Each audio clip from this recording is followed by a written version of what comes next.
ওই যে ওই বাড়িটি দেখা যাচ্ছে, ওখানে একতলার ফ্ল্যাটে থাকেন তিনি। চারপাশে দালান, সরু গলি, ভালো করে রোদ ঢোকে না। সেই ছোট ফ্ল্যাটে স্ত্রী পুত্র নিয়ে তার বসবাস। তিনি শিবনারায়ণ দাস। তৃতীয় বিশ্বের ছোট একটি দেশের সাধারণ এক পাড়ায় এক অনাড়ম্বর সহজিয়া জীবনযাপনের মধ্যেই থাকেন তিনি। এই দেশটি ছোট হলেও এর স্বাধীনতার ইতিহাস অনন্য সাধারণ, বড় সাহসের, বড় অহংকারের। ৩০ লাখ মানুষের প্রাণের বিনিময়ে রক্তক্ষয়ী সংগ্রামের মধ্য দিয়ে যে ছোট সবুজ দেশটি পেয়েছে স্বাধীনতা, সেই দেশের স্বাধীনতার পতাকার প্রথম রূপকার এই শিবনারায়ণ দাস। স্বীকৃতি, সচ্ছলতা, আড়ম্বর ভরা জীবনযাপন নিয়ে যার কোনো মাথা ব্যথা নেই। ষাটোর্ধ্ব জীবনে এসেও এই রাজনৈতিক মনস্ক, জ্ঞান পিপাসু, গবেষক মানুষটি সর্বক্ষণ দেশের হতদরিদ্র মানুষের মঙ্গল চিন্তায় মগ্ন। শিবনারায়ণ দাসের সঙ্গে কথা হলো এক সকালে। শিবনারায়ণ দাস একজন প্রচার বিমুখ, কর্মযোগী, রক্তে মাংসে রাজনীতি সচেতন সম্পন্ন ব্যক্তিত্ব। তার সাম্প্রতিক ভাবনার কথা দিয়ে আমরা শুরু করি। তার এখনকার চিন্তা, এখনকার কাজ, এখনকার সাম্প্রতিক রাজনীতি নিয়ে যদি আপনি কিছু বলেন। রাজনীতি যদি সুস্থ না হয় এবং সুস্থ রাজনৈতিক গতিধারার যদি খুব দৃঢ়ভাবে যদি প্রতিষ্ঠিত না হয় এবং সমস্ত রাজনৈতিক দলগুলো যদি সেদিক থেকে আন্তরিক না হয়, তাহলে এটা একটা বাগাড়ম্বর ছাড়া আর কিছু না। এবং এখানে কি হয়, এখানে ভালো মানুষ, যোগ্য লোক নির্বাচনে হেরে যায়। এটা এতটাই হাস্যকর, কিন্তু এটা আমাদের জন্য যেমন হাস্যকর, তেমনি এটা হচ্ছে আমাদের বাস্তবতা। এখানে জেনে শুনে আমরা জানি, সবাই দেখছি যে লোকটি দুর্বৃত্তায়নের সাথে, সন্ত্রাসের সাথে, কালোবাজারির সাথে, অসামাজিক কার্যকলাপের সাথে জড়িত, চিহ্নিত ব্যক্তি। তারপরে দেখা যায় এরা নির্বাচনে আসে, নির্বাচনে এরা জয়লাভও করে। এখানে নতুন করে গবেষণা করার, খুব পাণ্ডিত্য নিয়ে কিছু বলা করার এবং চিন্তা ভাবনা করার কোনো অবকাশই নেই। এই তৃতীয় বিশ্বের এই যে চিত্রটা আপনার চোখের সামনে আপনি তুলে ধরলেন, এতে আপনি সংক্ষুব্ধ, আপনি অত্যন্ত হতাশ। তো আপনি তো একজন সক্রিয় রাজনীতিবিদ হিসেবে চিরকালই ছিলেন। আর যারা রাজনীতিবিদ তারা কখনো রাজনীতিবিদ শূন্য হতে পারে না। তো আপনার সাম্প্রতিক কর্মকাণ্ডে তো আপনি সেই সক্রিয়তাটা কমে এসছে স্বাভাবিকভাবে, সময়ের কারণে, বয়সের কারণে, প্রাকৃতিক কারণে। তো এই সময়টা আপনি কিভাবে? আমি আগেই তো বললাম যে অসুস্থ রাজনীতি, এটা হচ্ছে আমি যে কথাটা বললাম যে এই যে নিষ্ঠাবান রাজনীতি এবং আদর্শবান রাজনীতি বা আদর্শিক রাজনীতি, এই রাজনীতিটা আজকে আর নেই, সম্পূর্ণভাবে অনুপস্থিত। কারণ এখানে রাজনৈতিক দলগুলো কি করছে, রাজনৈতিক দলগুলোতে আগে একটা সুন্দর চর্চা হতো, হ্যাঁ, লেখাপড়ার চর্চা, বিভিন্ন সমস্যা নিয়ে চিন্তা ভাবনা এবং তার সমাধান কিভাবে করা যেতে পারে এবং জনগণের কাছে কিভাবে যাওয়া যেতে পারে, জনগণকে কিভাবে সচেতন করা যায়, জনগণকে সমস্যা থেকে কিভাবে উত্তীর্ণ করা যায়, মানুষকে কিভাবে কতটুকু সুখে শান্তিতে রাখা যায়, কত বেশি পরিমাণ সেবা দেওয়া যায়। রাজনীতিতে, রাজনৈতিক দলগুলোতে, রাজনৈতিক সংগঠনগুলোতে সর্বক্ষণ এই নিয়ে চিন্তা ভাবনা হতো, এই নিয়ে গবেষণা হতো। এখন এই জায়গাটা সম্পূর্ণ অনুপস্থিত। এখন রাজনীতির নামে খুব অল্প কথা এবং সরাসরি যেটা বলা যায় সেটি হচ্ছে ব্যবসা। এই যে অবস্থাটা, এই অবস্থার কারণে আমাদের মতো লোক যারা আদর্শিক রাজনীতি আমরা চর্চা করেছি, এখনও করছি, তারা কিন্তু এই জায়গায় খুব বেমানান।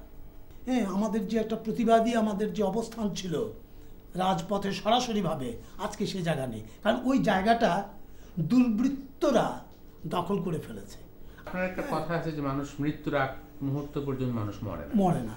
তো সেটা আমি আপনার দর্শন এবং আপনার এখন সাম্প্রতিক রাজনৈতিক চিন্তার যে এই অবস্থাটা আমরা জানলাম, আমরা সেটার জন্য আপনার পেছনের দিকে একটু যেতে চাই যে আপনার এই রাজনৈতিক ভাবনাগুলো, রাজনীতিতে জড়িত হওয়ার বিষয়টা কিভাবে হয়েছিল কুমিল্লা শহরে, কোন বয়সে এসে, কোন শ্রেণীতে এসে? আপনি তো ছাত্র হিসেবে অত্যন্ত ব্রিলিয়ান্ট ছিলেন, সেই সময়ে আপনার রাজনৈতিক ভাবনাগুলো, আপনার যে রাজনীতিটা যে জনগণের রাজনীতি, রাজনীতির জন্য, মানুষের জন্য, মানুষের কল্যাণের জন্য যে আপনি জীবনটাকে উৎসর্গ করবেন, এইটা যখন আপনার মাথায় এলো তখন কত বয়স ছিল আপনার? কোন ক্লাসে পড়তেন? আমি আসলে আমি রাজনীতির আমার হাতেখড়ি হয় ক্লাস 8-এ।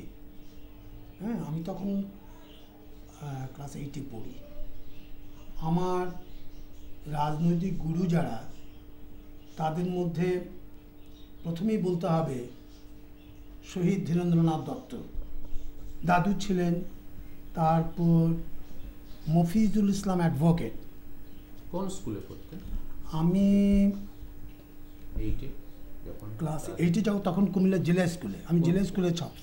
কোন পাড়ায় থাকতেন? আমি থাকতাম বাগিচাগা। তো সেই সময় আমার রাজনীতিতে হাতেখড়ি। তো কিন্তু হাতেখড়ি হলেও আমার 62 সালে হ্যাঁ, শিক্ষা আন্দোলন যখন শুরু হলো, তখন আমি প্রকাশ্যে রাজপথে মিছিল মিটিংয়ে আমি ব্যস্ত। আপনি কোন ক্লাসে পড়েন? তখন আমি পরীক্ষার্থী। আমি সেই সময় পরীক্ষা দিতে পারি নাই, পরে আমি পরীক্ষা দিয়েছি, কারণ আমার নামে তখন গ্রেফতারি পরোয়ানা জারি হলো। আচ্ছা, আমার দায়িত্বে সে সময় জেলা স্কুল এবং ফাজানা স্কুল দুটোই আমাদের সরকারি স্কুল ছিল, সেগুলোকে হরতাল করানো দায়িত্বটা আমার উপর ছিল। আমাকেই খুব বেশি ঝুঁকিটা নিতে হয়েছে। তো যাই হোক, চেষ্টা করেছি এবং মিছিলে মেয়েদেরকে আনা যায়নি, ছেলেদেরকে আনা গিয়েছে, কিন্তু স্কুলটা বন্ধ করা গিয়েছে। এই কাজগুলো আমরা করেছিলাম। তো 62 সাল থেকে এই শিক্ষা আন্দোলনের মধ্য দিয়ে সরাসরি আমার রাজনীতিতে আসা। এর আগে তো ছোটবেলা থেকে তো আপনার মগজে তো রাজনৈতিক চিন্তাগুলো ছিল। এটা ওনাদের ওই যে আমার Orientation, গুরুজনরা যারা হ্যাঁ। ছিলেন, তারা রাজনীতিটা, পরিবেশ, হ্যাঁ, আমি স্কুল ছুটি হয়ে যাওয়ার পরে তারা যখন বৈঠকখানে বসে আর নিজের আলাপ আলোচনা করতেন, আমি সেখানে যেতাম। ছেলেপেলেরা ওই খেলাধুলা করে ইত্যাদি, খেলার মাঠে যায়, দৌড়াদৌড়ি করে, আমি সেই সময় তাদের কাছে যেতাম। হ্যাঁ, তারা আমাকে কিছু ছোট ছোট এই যে বই দিতেন। যেতেন, সেটা কি আমি একটু জানতে, সেটাকে আপনি অনেক বই টই পড়তেন, হ্যাঁ। যেহেতু মেধাবী ছাত্র ছিলেন, ওই কারণে ওইটা আকর্ষণ করতে খেলার ওরা মাঠের চেয়ে বেশি? না, আমাকে আসলে রিক্রুট করেন অতীন্দ্র রায়। হ্যাঁ, অতীন্দ্রনাথ রায় ছিলেন ব্রিটিশ বিরোধী আন্দোলনের একজন, দ্বীপান্তরে ওনার ছিল, সেখান থেকে উনি মুক্তি পান 47-এর দিকে সম্ভবত। কুমিল্লার একজন অত্যন্ত বিখ্যাত ব্যক্তি। হ্যাঁ, এবং ওনার একটা পরিচালনা একটা স্কুল ছিল, নাম বিদ্যায়তন। আচ্ছা, আজকে যেটা ফরিদা বিদ্যায়তন, সেটা আগে ছিল এটার নাম বিদ্যায়তন। এই বিদ্যায়তন স্কুলে আমি প্রাইমারি যে আমি ওখানে পড়ি, এবং আমি ছাত্র হিসাবে ভালো ছিলাম। আমার হাতের লেখা এত সুন্দর ছিল, এটা ওনাদের কাছে খুব অকল্পনীয়। তো ওনারা আদর করে আমাকে ওই স্কুলে ভর্তি করান, এবং আমার টিচাররা আমাকে এত বেশি পছন্দ করতেন। আমি খুব অল্প পড়তাম এবং অল্পেতেই আমি সমস্ত পড়াগুলো ধরতে পারতাম। আমি খুব স্পষ্ট কথা বলতাম। এই সমস্ত গুণাবলীর জন্য, সেগুলো আপনাকে আকর্ষণ করেছিল। হ্যাঁ, এগুলো টিচারদেরকে খুব মারাত্মকভাবে আকর্ষণ করেছিল, এবং তারা খুব ভালোবাসতেন আমাকে। হ্যাঁ, আমি আর আমার বন্ধুজনই আমরা পড়তাম। আমি পড়াশোনা খুব কম করতাম, বই খুব একটা বেশি পড়তাম না। তো যেটুকু পড়া ছিল সেটুকু আমি পড়া শেষ করতাম, এবং ভাই বোনদের মধ্যে আমরা ফার্স্ট সেকেন্ড হতাম। পাঠ্যসূচির বই কম পড়তেন। হ্যাঁ, কিন্তু বাইরের বই। আমি যখন আস্তে আস্তে বড় হচ্ছি, ছোটবেলায় টিচার আসলে আদর করতেন কি, আমার একটা ঘটনা আমি বলি। আমার দিদিমণি আমাকে কাপড় চোপড় পরিয়ে একসাথে রিক্সা করে আমাকে নিয়ে যেতেন। স্কুলের টিচার? স্কুলের টিচার, মানে এতটাই আদরের ছিলাম আমি। তারপরে এই ধীরেন্দ্রনাথ দত্তের সাথে, হ্যাঁ, এই দাদুর সাথে, আমরা দাদু বলতাম, দাদুর সাথে, এবং অতীন রায়কেও আমি দাদু বলতাম। তো এক দাদু আরেক দাদুকে কাছে আমাকে পরিচয় করিয়ে দেয়, এবং ওই আড্ডায় যাওয়ার মূল হচ্ছেন কিন্তু এই অতীন দাদু। সূত্রটা? তো সেইভাবে আস্তে আস্তে আমি ওদের ওখানে গেলাম। ওদের তো সান্নিধ্য হ্যাঁ, পেলেন। ওদের সান্নিধ্য পেলাম এবং ওরা তখন আমাকে এই ছোট ছোট ছোট ছোট বই দিত পড়ার জন্যে। হ্যাঁ, যে ছোটদের রাজনীতি, ছোটদের রাজনীতি, ছোটদের ছোটদের অর্থনীতি, হ্যাঁ, সামাজিক বিভিন্ন কথাবার্তা, তারপরে উপন্যাসের বিষয়গুলো, এগুলো দিত যে অমুকটা পড়ো, ওটা পড়ো। সব তখন বুঝতাম না, বলতো যে পড়ে যাও। আর যেখানে আমি বুঝতাম না সেখানে ওনারা বুঝিয়ে দিতেন। আর এটা হতো কি, প্রতিদিনই তো যেতাম, তো ওই পড়াশোনাটা ওই স্কুলের পড়ার মতো আবার পড়া ধরতেন এরা।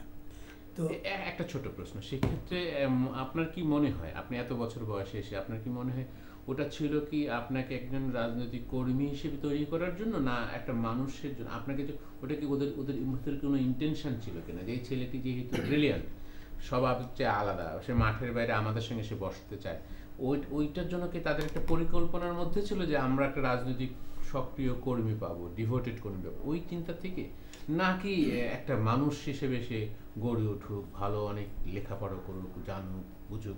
রাজনীতি আসাটা কি আপনার স্বেচ্ছায়, নাকি তাদের একটা উদ্বুদ্ধকরণ কোনো চিন্তা ছিল? না, রাজনীতিটা আসলে স্বেচ্ছায়। হ্যাঁ, এটাতে কারো কোনো আমাকে নতুন করে বা অতীন দাদুকে বা ধীরেন দত্তকে কোনো বা অন্য intention কাউকে, কাজ করে না। না, তারা আমাকে বলেও না যে তোমাকে রাজনীতি করতে হবে। আমার উৎসাহের কারণেই আমি তাদের কাছে যেতাম, ভালো লাগতো, বইগুলো পড়তাম, তারপর আবার পড়া দিতাম, পড়া না পারলে তারা বুঝিয়ে দিতেন, তারা শাসনও করতেন, ধমক দিতেন, শাস্তি দিতেন, ফাঁকি দিলে সেই ফাঁকি ধরা পড়লে আমি শাস্তিও পেতাম। তো এগুলো হয়েছে। অর্থাৎ আপনার অ্যাটিটিউডটাই ছিল যে আপনি ভবিষ্যতে একজন রাজনীতিবিদ, আমি রাজনীতি করব, অত না বুঝেও জিনিসটা ওইভাবে মগজে না আমি ঢুকে। রাজনীতি করব, হ্যাঁ রাজনীতি করব এবং দেশের জন্যে আমি নিজেকে নিয়োজিত রাখবো। যত ছোটই থাকি না কেন, আজকে যেটা যত অবিশ্বাস্যই মনে হোক না কেন, এটা কিন্তু আমি খুব স্পষ্টভাবে বুঝতাম যে আমি রাজনীতি করব এবং আমাকে রাজনীতি করতে হবে। এবং এই গরিব দুঃখী মানুষের জন্যে, এই রকম অনুন্নত অবস্থার জন্যে আমরা আমাদের আরও কিছু করতে হবে এটা এবং তো- এই অন্যায় অবিচার সহ্য করা যাবে না। যাবে না। এটা তো আপনার একটা অত্যন্ত প্রশংসিত ভাবনা। তো এই ভাবনাটা আপনার ভিতরে যখন তৈরি হলো, এবং যেটা বলছেন ওনাদের সহায়তায় ভেতরের থেকে আপনি তৈরি হয়েছিলেন, ক্লাস 8-এ রাজনীতি শুরু করেছেন, ম্যাট্রিক পরীক্ষার আগে আগে একেবারে সরাসরি মাঠে নামা, ঝাঁপিয়ে পড়া একটা রাজনীতিবিদ সক্রিয়ভাবে হয়েছে। সেটা তো একজন পরিবারের বড় সন্তান হিসেবে বাবা মারা সেটা কতটা ও বাবা। প্রত্যাশা, হ্যাঁ হ্যাঁ, সেটা আপনার- এটা বলা দরকার। আমার বাবা মা কেউই আমাকে এ ব্যাপারে বাধা দেননি। আশ্চর্যজনকভাবে হ্যাঁ, কেউ বাধা দেননি এবং তাদেরও বক্তব্য যে দেশের জন্যে যদি সৎভাবে থেকে নিষ্ঠা নিয়ে তুমি সুন্দরভাবে যদি দেশের কাজ করো, আমাদের কোনো আপত্তি নেই। তবে তাদের একটা বক্তব্য ছিল যে তুমি পড়াশোনাটা নষ্ট করো না, পড়াশোনাটা করো। প্রপার এডুকেশন নেয়ার পরে হ্যাঁ, কাজ করা। এবং তাদের একটা বক্তব্য ছিল যে অশিক্ষিত লোক রাজনীতি করতে পারে না, রাজনীতি করতে হলে লেখাপড়া শিখতে হবে, লেখাপড়া করতে হবে। এইটা তো ঠিক, আপনার বাবা তো রাজনীতি করতেন না। উনি করতেন না, কিন্তু হ্যাঁ, আমাদের কিন্তু- পরিবারে এই ব্যাপারটি ছিল, ব্রিটিশ বিরোধী আন্দোলনে আচ্ছা, আচ্ছা। একটা ধারা ছিল। কারণ সব বাবা মারা তো চায় ছেলে মেয়ে ইঞ্জিনিয়ার হোক, ডাক্তার হোক, কেউ আমার তো বেলায়- রাজনীতিবিদ হোক এটা চায় না। আমার বেলায় এগুলো ছিল না হ্যাঁ, সেটাই। এবং তাদের কোনো ইয়ে ছিল না, বরং আমি যে রাজনীতি করছি এই পথটাই তারা মেনে নিয়েছে আমার জন্য। হ্যাঁ, এবং আমার মা বিশেষ করে বলতো সে তো অন্যায় কিছু করছে না, আমার বিরুদ্ধে অনেক রকম নালিশ আসতো, সে তো অন্যায় কিছু করছে না, দেশের জন্য করছে। চুরি করে, সে ডাকাতি করে, কারো মেয়ে টেনে নিয়েছে, তা তো করে না। তা আমার ছেলে এটা করে, যা আমি গর্ববোধ করি। সে করবে না কেন, আরও করবে। কয়ে আপনার জেল খাটে, আপনাদের কষ্ট হচ্ছে, কয়ে খাটুক, দেশের জন্য করবে। এই সমস্ত জালিমদের বিরুদ্ধে কথাবার্তা বলবে, জালিমরা কি ওটা ছেড়ে দেবে? জেল তো হবেই। কোন বয়সে জেলে গেলেন? তখন আমি ম্যাট্রিকের ছাত্র, হয়তো আমি ওই- তখন ওই এসএসসি, 62 আন্দোলন। হ্যাঁ এসএসসি। ফলো- 62-তে আমাকে ধরতে পারিনি, আমাকে ধরেছে আসলে 63-তে। তখন কি পালিয়ে পালিয়ে কাজ করতাম, বাড়িতে থাকতে পারতেন না? পালিয়ে থাকতাম, কিন্তু কাজ করতে হতো, সারাদিনই আমি কাজ করতাম। তো মিছিলের মধ্য থেকে বা মিটিং টিটিংয়ের মধ্য থেকে আমাকে ধরতে পারতো না। রাতে আলাদা আর ঘুমাতেন? রাতে তো আমি পালিয়ে অন্য জায়গায় বাড়িতে ঘুমাতাম। ঘুমাতো, অন্য হ্যাঁ। জায়গায় ঘুমাতেন। তো ফলে ওরা খুঁজতো কিন্তু ওরা পেতো না। তো 63-তে আমার একটা ভুলের জন্যে আমি ধরা পড়ে গেলাম। কিভাবে হলেন গ্রেফতার? 63-তে ধরা পড়েছে আসলে আমি একটা পিকেটিং করতেছিলাম। পিকেটিং করে আমি সন্ধ্যার দিকে আমি একা একা ফিরছিলাম বাসার দিকে, কিন্তু বাসা তখন বিভিন্ন লোকজন আমাকে বাসা ঘিরে রেখেছিল, সাদা কাপড়ে। সাদা পোশাকে ছিল। তো যখন আমি ঢুকে যাই, আমি যখন বাসার দিকে আসতেছি, ঢুকে যাচ্ছি, তখন আমি ধরা পড়ি। এটা কতবার আপনার এইভাবে জেলে যাওয়া ও হলো? বাবা, অনেকবার, অনেকবার। 63 থেকে ধরো তোমার 63 থেকে 84 অবশ্য জেলে ছিলাম না, 84 আমি পালিয়েছিলাম, আন্ডারগ্রাউন্ড লাইফ লিড করেছি। তো জেল খাটা এবং আন্ডারগ্রাউন্ড লাইফ নিয়ে 63 থেকে 84 পর্যন্ত ধরো ওই সময়টা। এই সময়টায় আমার। 71 সনে আমরা চলে আসি তাহলে। 71 সনের যখন 70-এর আন্দোলন শুরু হলো, ওই সময় তো আপনি যুদ্ধ করলেন, অস্ত্র হাতে নিলেন, সেই সময়টা একটু আমাদের যদি বলেন। ওই যে আমরা যতটুকু জানি যে ঢাকা ইউনিভার্সিটির একটি হলে বসে আপনারা কয়েকজন, আপনাকে বলা হলো আপনি ডিজাইনটা করলেন, আসলে ওই গল্পটা একটু শুনবো। 69-এর পরে থেকেই সারা দেশে বাঙালিদের মধ্যে তার জাতিগত বোধ, একটা স্বাধিকারের চিন্তা ভাবনাটা খুব প্রকট হতে লাগলো, তীব্রভাবে খুব তীব্রভাবে। তৈরি হলো। এবং তারপরে তোমার 70-এর নির্বাচনটা এলো। 70-এর নির্বাচনের পরে যে ফলাফল, সেই ফলাফলের পরে আর এদেশের মানুষ আরও অন্যদিকে চিন্তা ভাবনা করছে না, এবং তারা একটা জিনিস ধরেই নিয়েছিল যে আমরা এবার ক্ষমতায় যাচ্ছি। তখনও পাকিস্তানকে ভাঙার চিন্তা বা পাকিস্তান থেকে বেরিয়ে যাবার চিন্তা সাধারণ মানুষের মধ্যে ছিল না। কিন্তু যেই মুহূর্তে তোমার প্রাদেশিক পরিষদের ইয়েটা যখন বন্ধ করে দিল, অ্যাসেম্বলি বন্ধ হয়ে গেল, ঘোষণা দিল, তখন মানুষ স্বতঃস্ফূর্তভাবে, কারো কোনো নির্দেশ আদেশ, কাউকে জিজ্ঞাসাবাদের কোনো প্রয়োজন পড়েনি, স্বাভাবিকভাবে মানুষ স্বতঃস্ফূর্তভাবে যার যা কাজ ছিল সমস্ত বন্ধ করে রাস্তায় নেমে গেল এবং স্বাধিকারের কথা বিস্ফোরণ ঘটল। হ্যাঁ, পক্ষে একটা জনবিস্ফোরণ ঘটে গেল। আমি তখন ছাত্রলীগ করি। ছাত্রলীগের মধ্যেই স্বাধীনতার পক্ষে একটা বড় শক্তি ছিল। পতাকার ডিজাইনটা তো আমাদের তথ্য অনুযায়ী আপনি ঢাকা বিশ্ববিদ্যালয়ে একটি হলে বসে করেছিলেন। ঢাকায় আসা হলো কেন? তারা কি এই জন্যই ডেকে নিয়ে এসেছিলেন আপনি? না না, এখানে আমি আসলে সাংগঠনিক কাজকর্মগুলো আমি মূলতভাবে কুমিল্লা কেন্দ্রিক, কুমিল্লা তখন বৃহত্তর কুমিল্লা, চাঁদপুর ব্রাহ্মণবাড়িয়া নিয়ে, তো সেখানে আমি বৃহত্তর কুমিল্লা ইয়েতে আমার দায়িত্ব ছিল, আমি কাজ করতাম। এর বাইরেও আমাকে কেন্দ্রীয়ভাবে কিছু কাজ করতে হতো, কেন্দ্রে আসতো। হ্যাঁ, কেন্দ্রে আসতে হতো। এবং তারা যখন কেন্দ্রের নেতৃত্ব যখন আমাকে ডাক দিত সংগঠনের কাজেই,